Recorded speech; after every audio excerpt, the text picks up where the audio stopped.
Pensez-vous qu'elles sont éligibles d'être baptisées ou bien il y a quelque chose que vous qui vous faites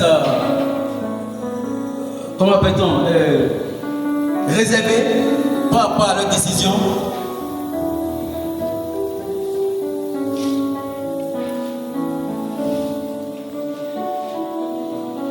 Ailleurs dit, si quelqu'un peut s'opposer à ce mariage, qui se manifeste maintenant, ou qui se taise à jamais. Ok. Moi, je crois comprendre le message. Je crois comprendre le message. Ok. Gloire à Dieu. Que le nom du Seigneur soit glorifié. Alléluia. Est-ce qu'on peut applaudir pour elle? Ça, c'est Jésus qui est glorifié. Pas d'opposition. Alléluia. Bon, maintenant, elles vont repartir. Une va rester pour commencer son témoignage. Merci. Allez-y. Ok.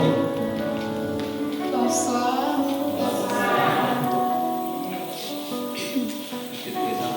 Je m'appelle Tounoua Longoy Tessilorel. Je sers le Seigneur depuis que j'ai 14 ans. J'ai accepté Jésus-Christ dans ma vie à l'âge de 14 ans. Et après, des années se sont écoulées. Mais je n'avais pas encore vraiment compris que le Seigneur m'avait réellement choisi. Et là, j'ai fait face à une maladie. Et dans cette maladie, le Seigneur pouvait me faire comprendre que, au-delà de ce que j'étais une fille pour certains assez polie et gentille, bon, bien élevée, bien éduquée et tout, comme on dit, le Seigneur pouvait me faire comprendre que, au-delà d'être cette bonne fille, ce n'est pas tant parce que j'obéissais, ce n'est pas tant parce que j'avais des parents que je pouvais être sauvée. Et ceci, je l'acceptais dans ma vie comme Seigneur et Sauveur. Alléluia. Amen. Et après, le Seigneur me faisait comprendre avec cette maladie que j'avais vu que j'avais une enflure ici, assez bizarre. D'après les examens, on n'avait rien trouvé. Et là, j'avais aussi de la rancune en moi, de la colère, des choses qui vraiment me détruisaient intérieurement. Au-delà de ça, le Seigneur peut me faire comprendre que quand tu te tords de douleur pendant les nuits, cela fait déjà des semaines s'écoulaient, j'étais toujours malade. Le Seigneur peut me faire comprendre que tu te tords de douleur. Pendant que tu te tords de douleur, est-ce que ton père, est-ce que ta mère, est-ce que les gens autour voient comment tu souffres en ce moment? Il n'y a que moi seul pour voir combien tu souffres en ce moment. Est-ce que tu peux réaliser cela? Et il m'a dit, au-delà des médicaments, au-delà des médecins, ce n'est pas tant eux qui peuvent me sauver, mais c'est lui qui peut me sauver. Alléluia. Et là, j'étais là toujours malade et je disais, si seulement ce sang qui a coulé à la croix, que j'ai dit que Jésus-Christ est mort à la croix pour moi, si seulement ce sang me guérit. Et là, la voix qui parlait en moi me disait, ce n'est pas tant ce corps qu'il veut guérir au fait, mais c'est mon âme qui veut guérir et sauver. Et j'étais juste là, j'avais seulement mes yeux pour pleurer durant toute ma maladie. Parce que tellement ma conscience, en fait tout ce qui s'est passé en moi, aucun des membres de ma famille ne comprenait cela. J'étais juste là pendant tout un mois seulement en train de pleurer. Parce que le Seigneur me faisait réaliser qu'au-delà de toute chose, il n'y a que lui à celui-ci. Et je suis restée là, j'ai dit, Seigneur, si tu me guéris, au-delà que je t'ai accepté dans ma vie auparavant à 14 ans, Seigneur, là en fait, je te reçois dans ma vie et je veux te servir plus que jamais auparavant je ne l'ai fait. Et là, j'ai vécu encore des situations assez bizarres. Je faisais des songes de l'ombre de l'enfer. Le Seigneur pouvait me dire, à quoi sert un homme de gagner le monde entier si personne n'a?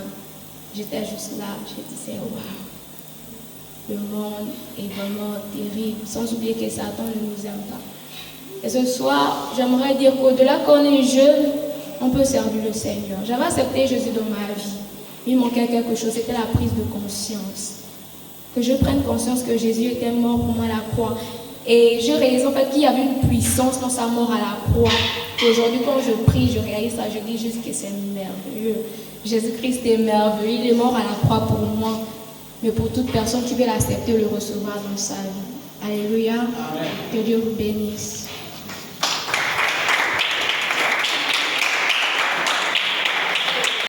Bon, pour ceux qui connaissent mes parents, je suis la fille de l'ancienne Nzalé Christian et de maman Patou Nzalé. Et je suis la 4e dans le rang des enfants, je suis la 4e. Et quand je venais à l'église, j'étais petite, je suis née dans une famille chrétienne. Je venais à l'église, étant petite, on venait seulement les dimanches.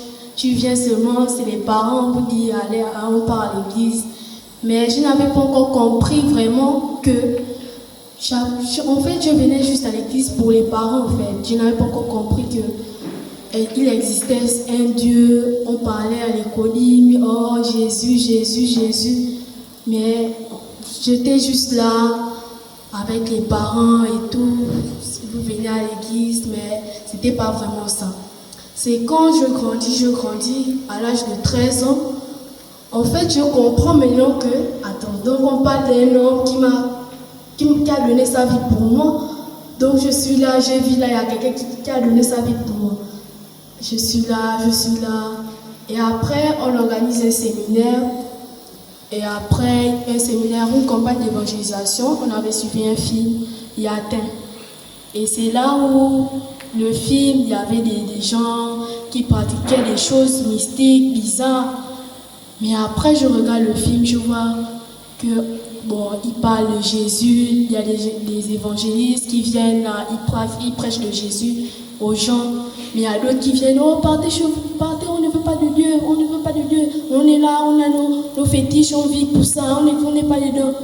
Mais je sens que, il y a d'autres qui priaient, il y a d'autres qui acceptaient le Seigneur. Ils étaient là, je regarde le film, je regardais juste. Mais après, quand je suis allée dormir, il y a une voix qui me disait, est-ce que réellement tu viens à l'église pour moi ou tu viens pour tes parents? Je sens que, la voix là, ça c'est qui? Je sens que, attends, je me calme d'abord, je me réveille, je sens que je suis seule dans la chambre, mais il y a quelqu'un qui me dit, est-ce que tu viens pour moi ou tu viens pour mes parents, pour tes parents? Je sens que, ça c'est qui? Je commence à prier, je dis, Seigneur, ça c'est qui vient me parler comme ça là? Après, je suis là, je dors. La voix insiste, est-ce que tu viens pour moi ou tu viens pour mes parents, pour tes parents? Je suis là, Seigneur, ça c'est quoi? Après, le matin, j'ai redormi, j'ai bien dormi. Après, la voix n'a plus parlé. Et le matin, je suis là, j'ai dit, aujourd'hui c'était le dimanche, parce que le film c'était le samedi. On est le dimanche, on vient à l'église, et après, le pasteur lance l'appel. Il dit, est-ce qu'il y a des personnes qui n'ont pas accepté le Seigneur hier au film? Parce qu'il y a des gens qui ont accepté le Seigneur. Moi, j'étais là assise. Je sens que, Seigneur, la voix que j'ai écoutée là, est-ce que c'était pas pour moi? Est-ce que je viens réellement à l'église pour le Seigneur ou je viens pour mes parents réellement? C'est là où je me suis levée, je suis venue devant et on a répété les paroles dites par le pasteur, on a répété. Et après, j'ai accepté le Seigneur. Quand j'ai accepté le Seigneur, j'ai compris que, en fait, depuis le début, je venais pour mes parents, je ne venais pas pour le Seigneur. Je venais pour mes parents parce qu'ils étaient chrétiens, il fallait venir à l'église et tout. Et après, j'ai compris que, là, le Seigneur m'appelait vraiment et je devais venir le servir. Et après, j'ai grandi. J'arrive, j'étais toujours à l'école, j'arrive, il y avait des enseignements là-bas, approfondis, comment marcher avec le Seigneur. Et j'arrive à JPC,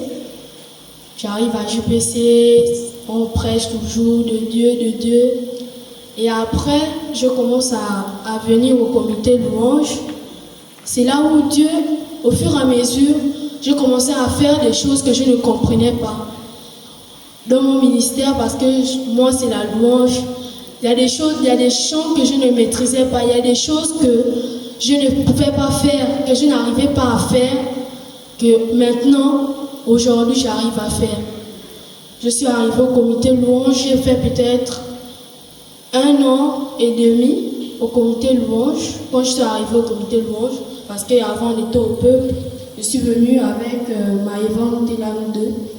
Et après, j'étais là, on regardait, bon, on assistait aux réunions, mais c'était pas... Bon, le Seigneur ne m'avait pas encore vraiment dit que j'étais au comité louange. Mais sinon, je commençais à chanter, c'était à l'école, on chantait. Et le Seigneur ne m'avait pas encore parlé. C'est là où, un soir, je crois que c'était une soirée louange où j'avais chanté un chant. Je ne me souviens plus trop du son, mais j'avais chanté un chant et après les paroles étaient touchantes. Quand je suis sortie, il y avait un papa, je ne connais pas le papa, il m'avait dit, là où tu es, reste là. Là où tu es, reste là. Ma fille, ne t'éloigne pas du ministère que Dieu t'a donné. Je me suis arrêtée, je dis, est-ce que vraiment Dieu m'a appelé? Il dit, reste là, c'est ton couloir, reste là. Et c'est là où j'ai commencé à continuer dans le ministère, continuer. Et j'avais compris la parole du papa. Jusqu'aujourd'hui, j'ai cette parole dans ma tête. Et aujourd'hui, je décide de continuer ma vie avec le Seigneur, de le suivre. Dans les hauts et les bas, je vais continuer dans le ministère que Dieu m'a donné, selon tout ce qui se tiendra dans le monde. Bon, moi, je n'ai pas vécu une vie du dehors, une vie du monde. J'ai commencé ma vie dans Jésus et maintenant, je décide de continuer ma vie avec le Seigneur. Est-ce que j'ai béni une personne ce soir?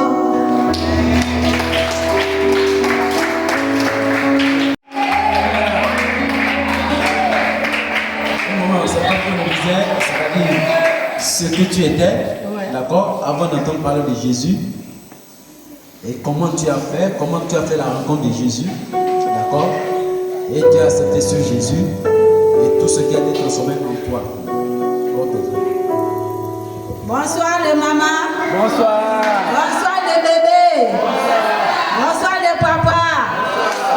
Voilà. C'est moi, maman Hélène. Maman Hélène, c'est moi. J'étais dehors. Je vivais et je faisais tout et je ne savais pas que Jésus, il est là. Mais là, 2025, Jésus m'a touché le cœur. 2025, Jésus m'a touché le cœur. C'est pas la blague, c'est la vérité. Jésus m'a touché le cœur pour rentrer dans cette maison. Ce que je faisais, boire, la cigarette, moi-même j'ai jeté la cigarette, je ne manquais pas 100 francs dans le sac pour la cigarette. Moi-même j'ai gêné dans la maison là. Je quitte ici là, je perds tous les jours de la cigarette pour fouiller. Les 100 francs, je ne gagnais pas. La personne qui passe au Seigneur, il faut que je demande la cigarette. Moi-même j'ai pris la décision. J'avais parlé avec maman, les deux mamans là. J'ai dit mes filles, regardez votre mère Seigneur l'histoire de la cigarette. Oui, maman Hélène. On va prendre le problème là, nous trois. J'ai dit, pour vous là, c'est trop tard. Moi-même, j'ai pris la décision. J'ai pris la décision moi-même. J'ai jeûné toute une journée. Après jeûner, j'ai prié. J'ai pris la cigarette devant moi, l'allumette devant moi. J'ai dit, papa, tout c'est là. Débrouille-toi. Jusqu'à aujourd'hui, ça fait déjà 1 mois que je ne fais pas la cigarette.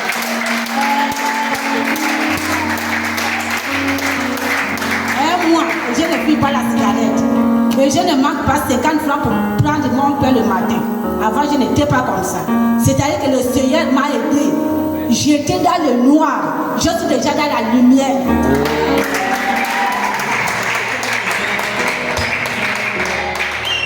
On était au séminaire à Koulamoutou. Au séminaire à Koulamoutou, j'ai vu encore le miracle là-bas.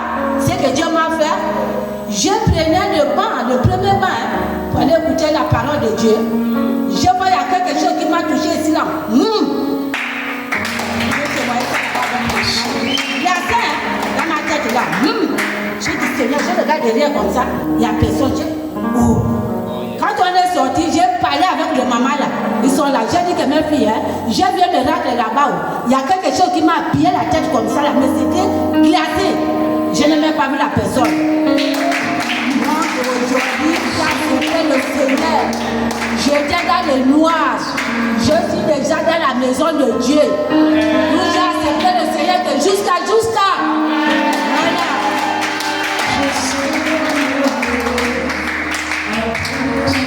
Voilà. Voilà. Maman, c'est le bébé.